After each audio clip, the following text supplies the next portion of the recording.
morning, students. Welcome back to Sri GM Donda e-learning class. I am your English teacher Priyanka Srivastav, and today we are going to start our semester 2 syllabus, that is chapter number 1, The Train to Aswan by Claire Craig.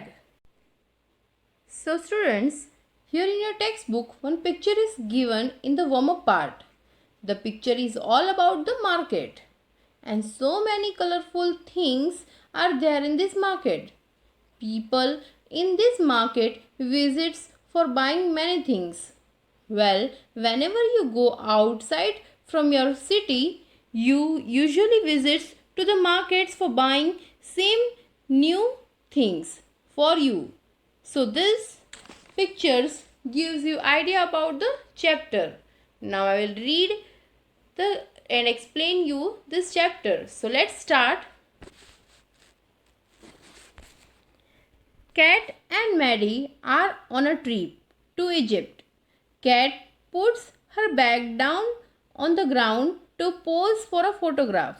Her bag is stolen by a man in a black suit who replaces it with another brown bag. Inside the bag, Cat and Maddie find a golden statue. In the photograph, they spot the man picking up Cat's bag. Read on to find out what happens next. Cat and Maddie are two girls. Both are going for a trip to Egypt. Cat's bags was stolen by a man in a black suit. When she was taking photographs, the man replaces his bag with Cat bag and went away.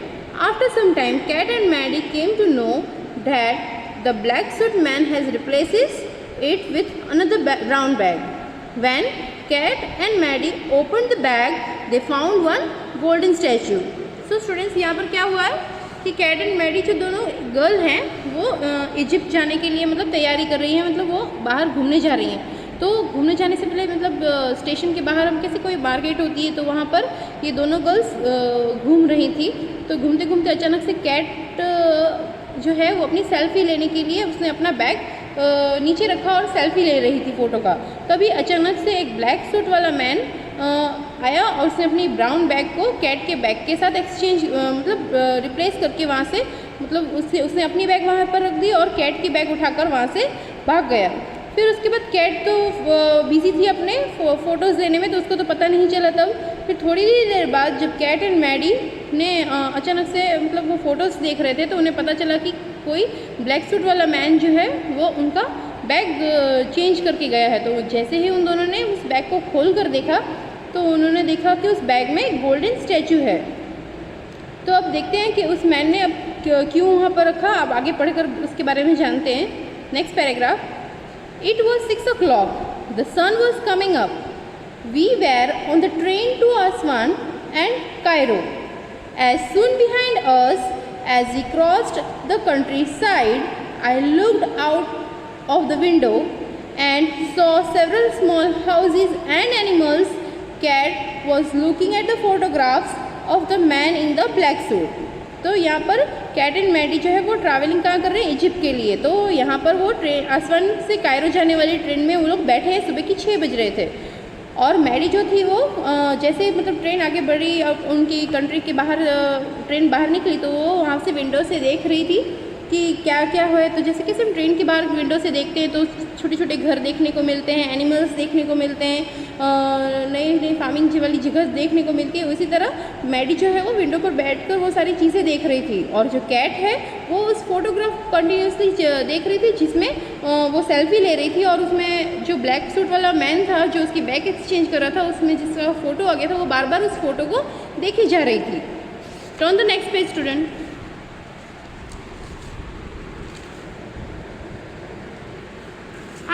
Have his bag and he has my bag, she said. Kat ने क्या कहा कि मेरा bag उसके पास है, उस black suit वाले man के पास, और उसका बैग मेरे पास है। Why did he take your bag and leave his bag behind? I asked her. तो अब मैडी ने क्या पूछा कैट से कि क्यों उसने तुम्हारा बैग उठाकर वो लेके गया और अपना बैग तुम्हें देकर गया। तो कैट ने क्या कहा, I don't know, she said I need to get some information about the golden statue that is in the bag. तो कैट ने क्या कहा कि मुझे नहीं पता कि वो अपनी बैग मुझे क्यों दे कर गया और मेरी बैग क्यों लेकर गया, लेकिन मुझे इसके बारे में कुछ डिटेल इन्फॉर्मेशन जानना पड़ेगा कि इस गोल्डन स्टैचू के बारे में जो इस बैग में है। Mr Johnson has a book on Egyptian history, why don't you check if it has any information on the statue. I suggested. Mr. Johnson was our history teacher who had organized this trip to Egypt. अब mister Johnson कौन है? वो Maddie and cat के history teacher है, जो उनके पास अलग अलग हिस्ट्री की बहुत सारी बुक्स है, और जो मिस्टर जॉनसन है वो उनके टीचर हैं। यानी कि ये लोग एक ट्रिप में जा रहे हैं। तो मिस्टर जॉनसन से वो कह रही है कि मैडी ने कहा कि क्यों नहीं तुम मिस्टर जॉनसन से पूछ लेती हो, इस बार उनके पास ज़रूर इसके रिलेटेड कुछ बुक्स होगी और उनके पास कुछ इन्फॉर्मेशन होगी जिससे हम इस स्टैचू के बारे में कुछ पता लगा सके। Now next paragraph, great idea, thank you, I am going to ask Mr Johnson for his book, I will find out about the hieroglyphs and the statue. I will be back soon. She got up and went out. So students, यहाँ पर क्या हुआ कि Maddie ने क्या कहा cat से कि क्यों ना तुम हिस्ट्री टीचर इजिप्टियन की उनके पास बहुत सारी बुक्स है, तो क्यों ना तुम उसमें से पता लगाओ स्टैचू के बारे में।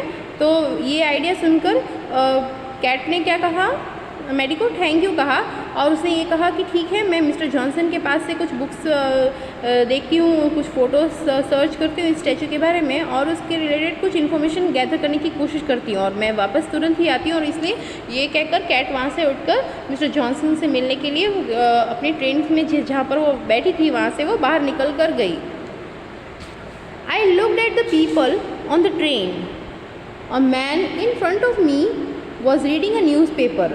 I looked at the words on the front page, but I could not read them since the newspaper was in Arabic.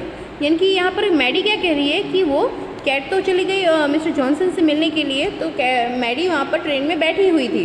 तो ठीक उसके सामने एक मैन न्यूज़पेपर रीड कर रहा था, तो उसने देखा कि उसके फ्रंट पेज में कुछ लिखा हुआ था जो अरेबिक में था, तो उसे देख रही थी कि क्या लिखा हुआ है। Then I saw a photograph. It was a picture of the golden statue. तो मैडी ने अचानक से उस फ्रंट पेज में देखा कि उस न्यूज़पेपर के फ्रंट पेज में गोल्डन स्टैचू के बारे में कुछ लिखा हुआ है। उस पिक्चर के वो अरेबिक रीड नहीं कर पाई, लेकिन उस पिक्चर को देख के उसे पता चल गया कि इस golden statue same to same वही गोल्डन स्टैचू जो उनके पास है उसके रिलेटेड कुछ है न्यूज़पेपर में। तो यहाँ पर मैडी ने क्या कहा, hello, I said the man, do you speak English? He nodded. तो यहाँ पर मैडी ने उस मैन को कहा कि हेलो सर, क्या आप इंग्लिश बोलना आपको आता है, क्या आप जानते हो इंग्लिश? तो उस मैन ने येस कहा। व्हाट डज दिस हिस्ट्री से please? I asked him curiously. तो यहाँ पर मैडी ने उस मैन से पूछा कि क्या आज के ये न्यूज़पेपर में इस गोल्डन स्टैचू के बारे में क्या लिखा है, क्या आप मुझे बता सकते हैं? वो बहुत ही क्यूरियसली उस मैन से पूछने लगी। He read from the newspaper, gold statue missing. A gold statue of Queen Nefertari is missing. Police are looking for a man in a black suit. यानी कि उस मैन ने बताया मैडी को कि इस न्यूज़पेपर में लिखा है कि गोल्डन स्टैचू जो है वो मिसिंग है, मतलब वो चोरी हो गई है। ये जो गोल्डन स्टैचू है वो क्वीन नेफरतारी की है, जो इजिप्ट की मिस क्वीन होगी ना, उसकी क्वीन नेफरतारी की ये गोल्डन स्टैचू जो एक ब्लैक सूट वाला मैन चोरी करके ले गया है और जिसे पुलिस भी ढूंढ रही है। तो यहाँ पर मैडी ने क्या कहा उस मैन को, thank you, I said to the man, he smiled me and went back to reading his newspaper. तो उसके बाद मैडी ने इस इन्फॉर्मेशन जानने के बाद उस मैन को थैंक यू कहा, और उसके बाद उस मैन ने उस पर उनकी मैडी के सामने स्माइल करके उसके बाद फिर से वो न्यूज़पेपर रीडिंग करने कंटिन्यू लगे। Now the next page, soon cat returned and I noticed her red face as she sat down beside me.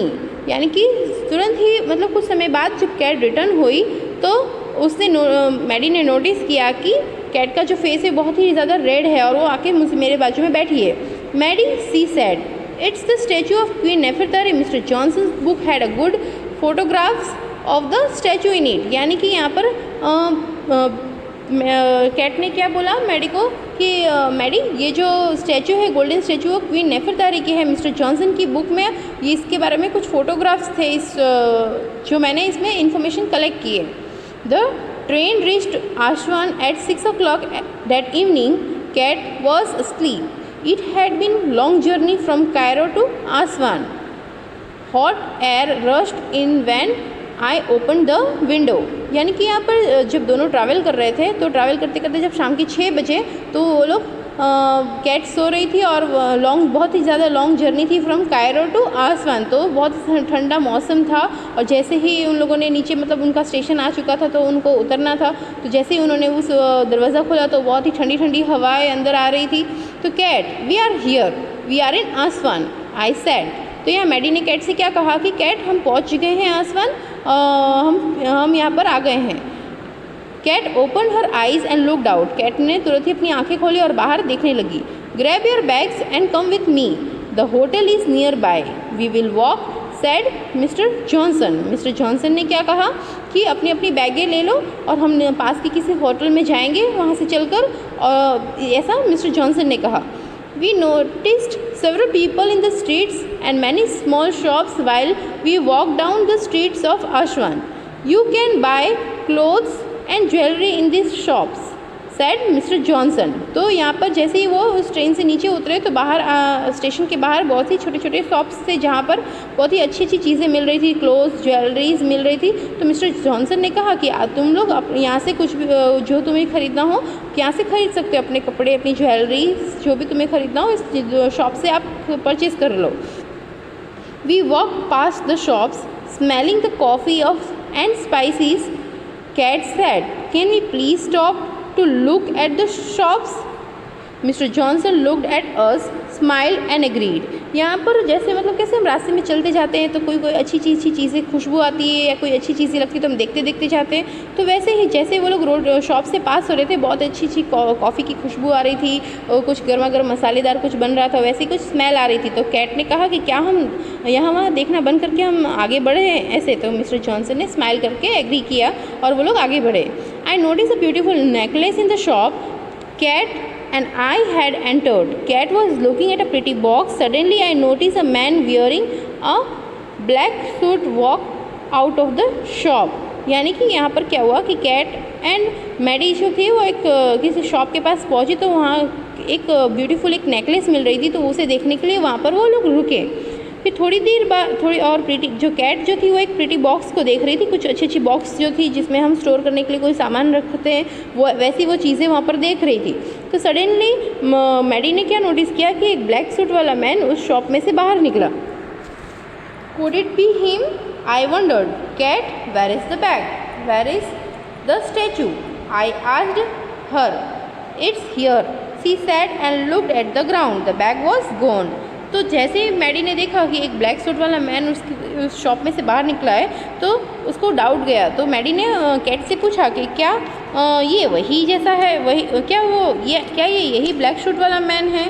Cat वो बैग कहाँ जिसमें गोल्डन स्टैचू है. तो कैट ने क्या कहा कि वो तो यही है देखो. तो जैसे ही वो लोग पीछे मुड़ के ग्राउंड पर देख रहे हैं तो बैग गायब हो गया है. Turn the next page. Oh no she said turning as white as ghost. where is it? तो यहाँ पर कैट एंड मैडी शॉक्ड हो गए कि लो बैग अचानक से कहाँ गायब हो गया. ये तो मतलब हमारे सामने से उजाले में आके चोरी करके चला गया और हमें पता ही नहीं चला. मतलब वाइट घोस्ट का मतलब है कि हमारे आँखों में धूल झोंक कर जाना कि हम यहीं पर खड़े हैं और हमारे सामने से हमारी बैग उठाकर वो लेके चला गया. The next day they visit the temple of Abu Simbel where they spot the man in the black suit again. फिर नेक्स्ट डे जब मैडी एंड कैट दूसरे दिन टेम्पल ऑफ अबू सिम्बल में घूमने गए तो वहाँ पर अगेन उन्होंने उस ब्लैक सूट वाले मैन को देखा. Later Maddie follows the man into the temple of Queen Nefertari and suddenly he attacks her with a knife.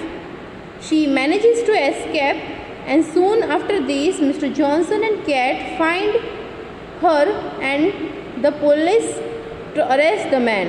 यानी कि क्या हुआ कि मैडी जो थी वो उस टेम्पल, उस क्वीन नेफरतारी के टेम्पल तक उसका पीछा कर रही थी, उसे पकड़ने के लिए, देखने के लिए कि वो मैन कहाँ जा रहा है। तो उसको फॉलो करने लगी मैडी। और सडनली क्या हुआ कि उसने मैडी पर नाइफ से अटैक किया।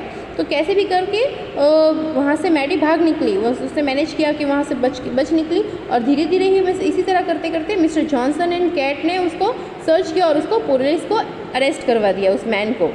So students,